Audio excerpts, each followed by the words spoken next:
राम राम दोस्तों, जय बाबा नीम करोली महाराज जी की। दोस्तों, आज मैं आपको श्रीमद् वाल्मीकि रामायण बालकांड का छठा सर्ग का वर्णन करूंगा। तो इस महाग्रंथ भगवान राम जी की जो लीलाएं हैं उनकी पूरे चरित्र का वर्णन है। इसे ध्यान से सुने।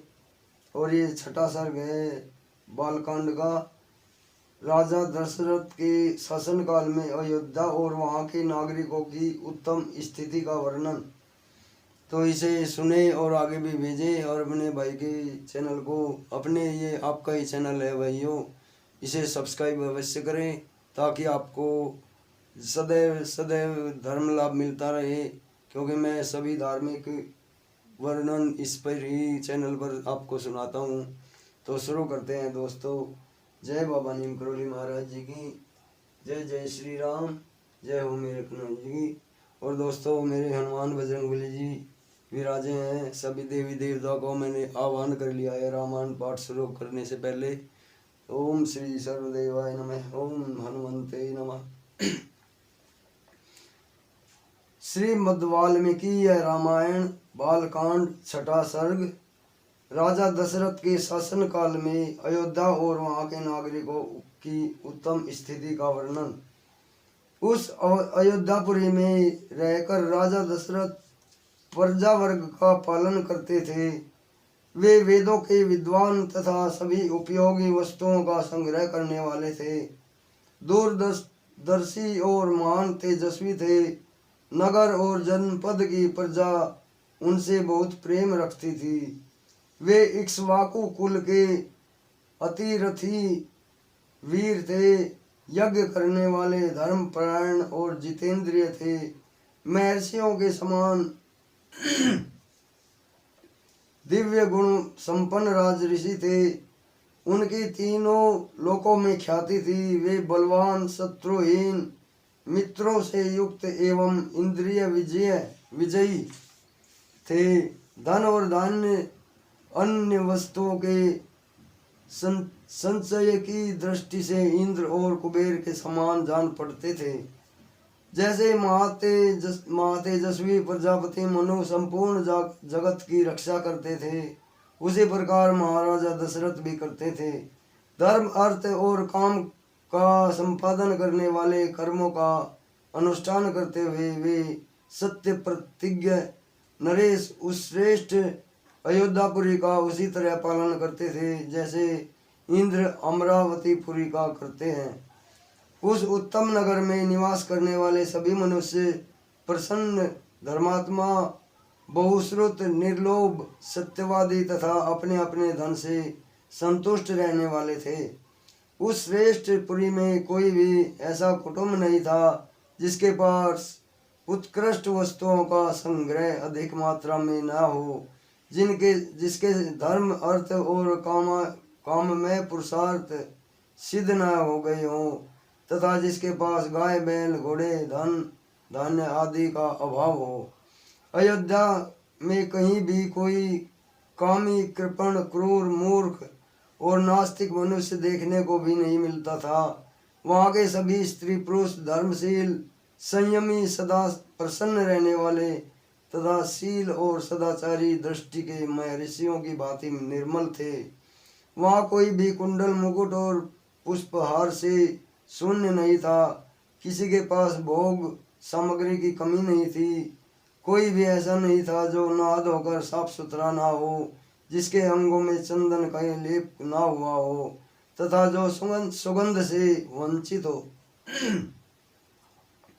अपवित्र अन्न भोजन करने वाला, दान न देने वाला तथा मन को काबू में न रखने वाला मनुष्य तो वहाँ कोई दिखाई नहीं देता था। कोई भी ऐसा पुरुष देखने में नहीं आता था जो बाजूबंद, निष्क, स्वर्ण पदक या मोहर तथा हाथ का आभूषण धारण न किए हो। अयोध्या में कोई भी ऐसा नहीं था जो अग्निहोत्र और यज्ञ न करता हो, जो शूद्र, चीर, सदाचार शून्य अथवा वर्ण संकर हो। वहाँ निवास करने वाले ब्राह्मण सदा अपने कर्मों में लगे रहते थे। इंद्रियों को वश में रखते, दान और स्वध्यान करते हुए प्रतिग्रह से बचे रहते थे। वहाँ कहीं एक भी ऐसा द्विज नहीं था जो नास्तिक, असत्यवादी, अनेक शास्त्रों के ज्ञान से रहित, दूसरों के दोष ढूंढने वाला, साधन में असमर्थ और विद्याहीन हो। उसी पुरी में वेद के 6 अंगों को ना जानने वाला, व्रतहीन, सहस्रों में कम दान देने वाला, दीन विक्षिप्त चित अथवा दुखी भी कोई नहीं था। अयोध्या में कोई भी स्त्री या पुरुष ऐसा ना देखा जा सकता था जो श्रीहीन, रूप और हित तथा राजभक्ति से शून्य हो। ब्राह्मण आदि चारों वर्णों के लोग देवता और अतिथियों के पूजक, कृतज्ञ, उदार, शूरवीर तथा पराक्रमी थे। उस श्रेष्ठ नगर में निवास करने वाले सब मनुष्य दीर्घायु तथा धर्म तथा सत्य का आश्रय लेने वाले थे। सदा स्त्री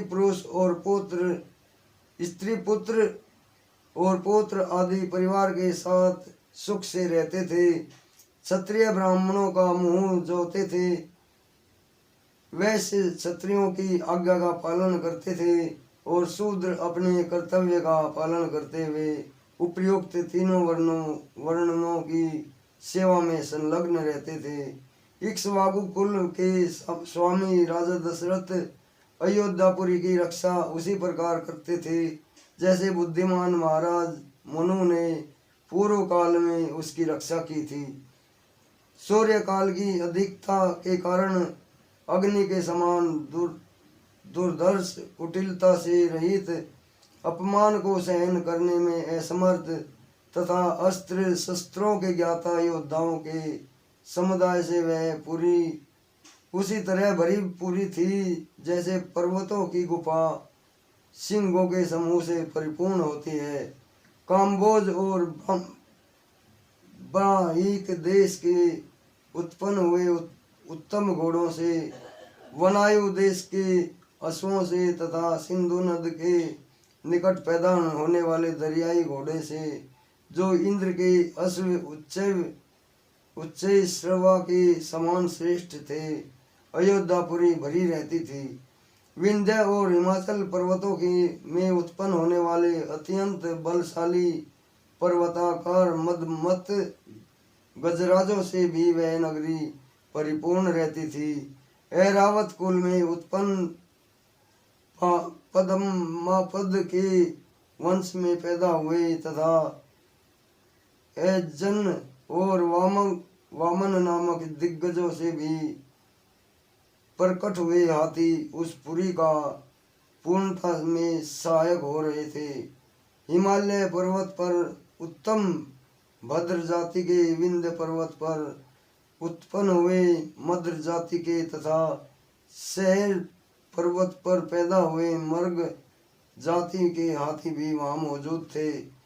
भद्र, मंद्र और मृग इन तीनों में के मेल से उत्पन्न हुए शंकर जाति के भद्र और मंद्र इन दोनों जातियों के मेल से पैदा हुए शंकर जाति के भद्र और मृंग जाति के संयोग से उत्पन्न हुए शंकर जाति के तथा मृंग और मंद्र इन दोनों जातियों में सम्मिश्रण से पैदा हुए पर्वताकार गजराज भी, जो सदा मदोन्मत्त रहते थे, उस पुरी में भरे हुए थे। 3 योजन के विस्तार वाली अयोध्या में 2 योजन की भूमि तो ऐसी थी जहाँ पहुंचकर किसी के लिए भी युद्ध करना असंभव था। इसलिए वह पूरी अयोध्या इस सत्य एवं सार्थक नाम से प्रकाशित होती थी, जिसमें रहते हुए राजा दशरथ इस जगत का पालन करते थे। जैसे चंद्रमा नक्षत्र लोक का शासन करते हैं, उसी प्रकार महातेजस्वी महाराजा दशरथ अयोध्यापुरी का शासन करते थे। उन्होंने अपने समस्त शत्रुओं को नष्ट कर दिया था, जिसका अयोध्या नाम से सत्य एवं सार्थक था, जिसके दरवाजे और अर्गला सुदृढ़ थे, जो विचित्र ग्रहों से सदा सुशोभित होती थी। सहस्रों मनुष्यों से भरी हुई और उस कल्याणमयी पुरी का इंद्र तुल्य तेजस्वी राजा दशरथ न्याय पूर्वक शासन करते थे। इस प्रकार श्रीमद् वाल्मीकि निर्मित आर्ष रामायण आदि काव्य के बालकांड छठा सर्ग पूरा हुआ। तो कल आपको 7वां सर्ग सुनाऊंगा दोस्तों। अभी आज्ञा लेता हूँ। अब के भाई से कोई गलती होगी हो तो उसे क्षमा कर देना। जय बाबा नीम करोली महाराज जी की जय। जय श्री राम। जय हनुमान बजरंग बली।